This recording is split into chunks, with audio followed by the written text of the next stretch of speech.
Hello, everybody. Scott Golden here with the Mid South Wrestling Review Series for June 8th, 1985. And certainly lots of things changing in the area over the next month or so.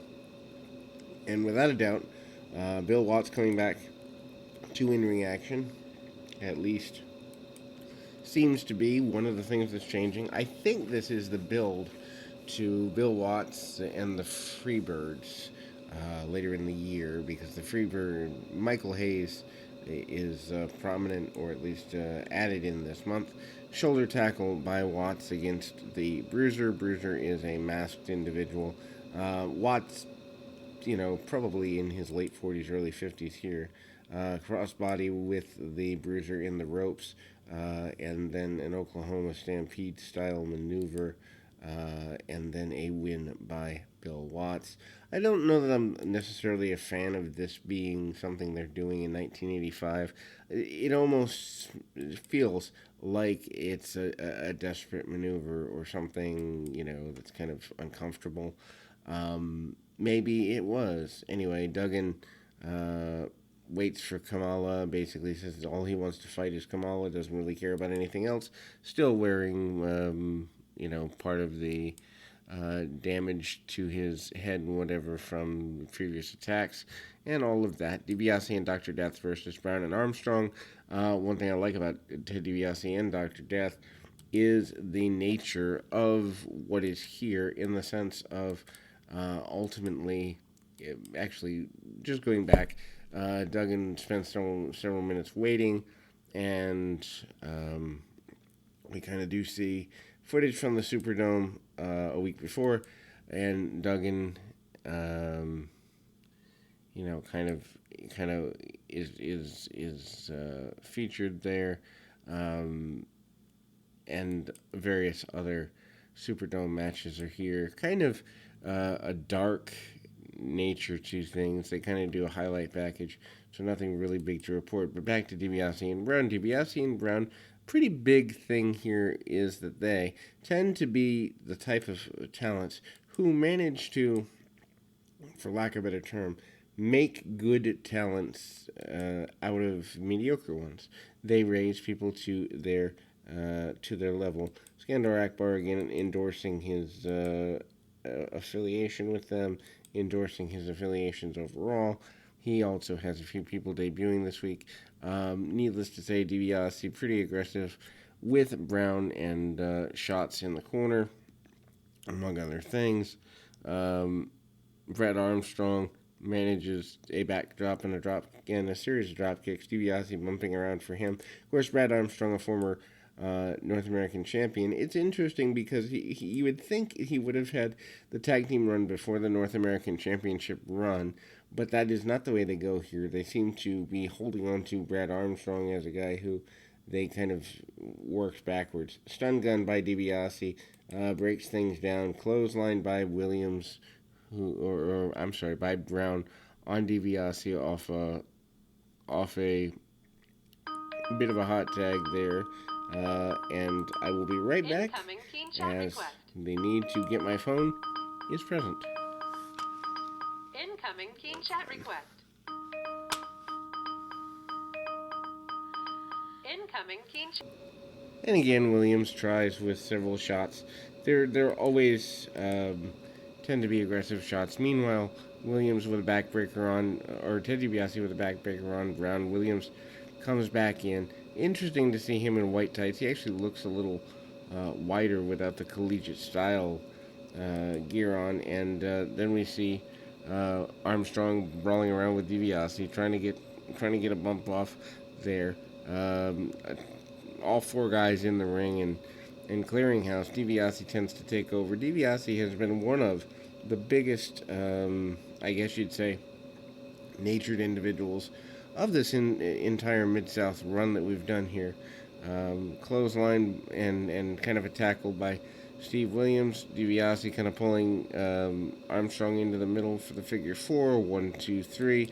And we get a victory there. Then we go to Hacksaw Duggan and Larry Clark. Larry Clark, a relatively new enhancement talent, and certainly Duggan, not a guy who's willing to take a backward step. Duggan continues to be.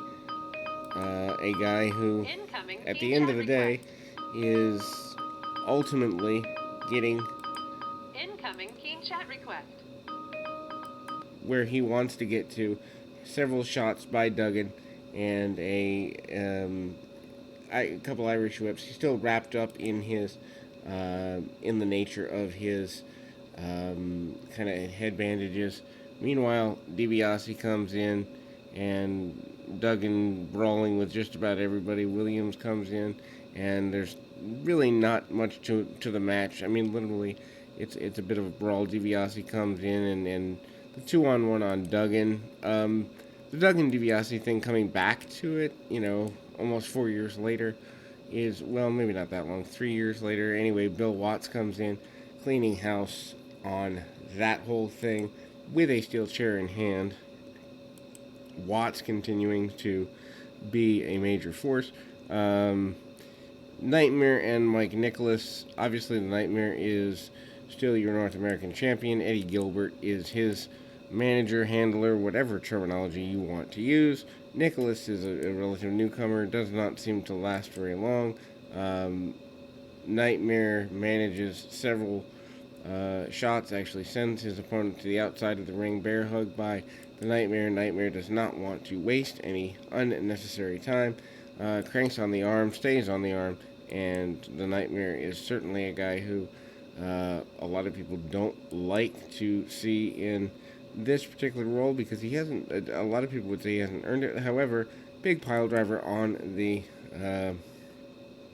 adversary in a 1-2-3 relatively quickly. The pile driver, a big thing. Not necessarily sure I agree with the idea of having a champion in a squash match situation. Dutch Mantell and Alan Martin.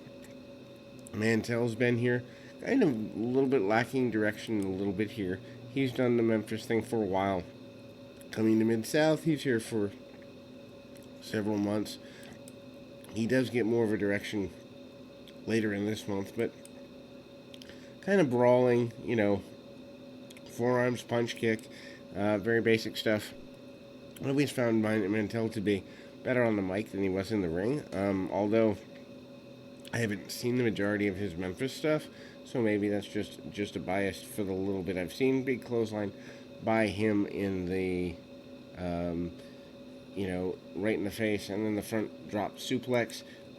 Then we move to the main event of the day with about 6 minutes remaining. I don't know. Short main events like that kind of throw me for a loop. Is it really worth it to have a main event that's 5-6 minutes with entrances? I've always felt a main event should get at least 10 minutes.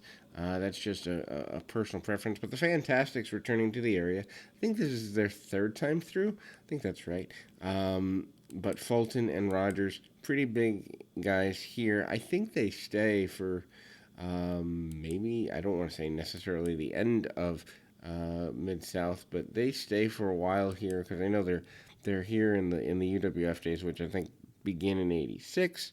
Meanwhile, the Fabs on the outside of the ring, they're getting a good run from the fans. Double Irish whip, and together go the Dirty White Boys. Pretty basic stuff. Shots by the Fabs. They are taped up from attack the previous week in the Superdome by the Dirty White Boys. Or more accurately, Fulton is big back body drop while holding the other Dirty White Boy in the headlock and a double headlock takeover. The Fantastics are doing pretty well until Fulton gets cut off with a shot to the injured rib cage. I love when they do, noted injury spots and then heels actually take over on them. It makes sense. I love when wrestling makes sense. That's one of the whole big things behind the channel. 2 count without the legs being hooked. Big body slam attempted and executed by Tony Anthony, who misses an elbow drop in the meanwhile, and both of the all 4 guys in the ring, double Irish whip and a non-finish, returning to the non-finish here in the month of June 19 and 85. I mean, I don't know that non-finishes are in vogue in 85, but that's what they're doing anyway. We'll be back with more right after this.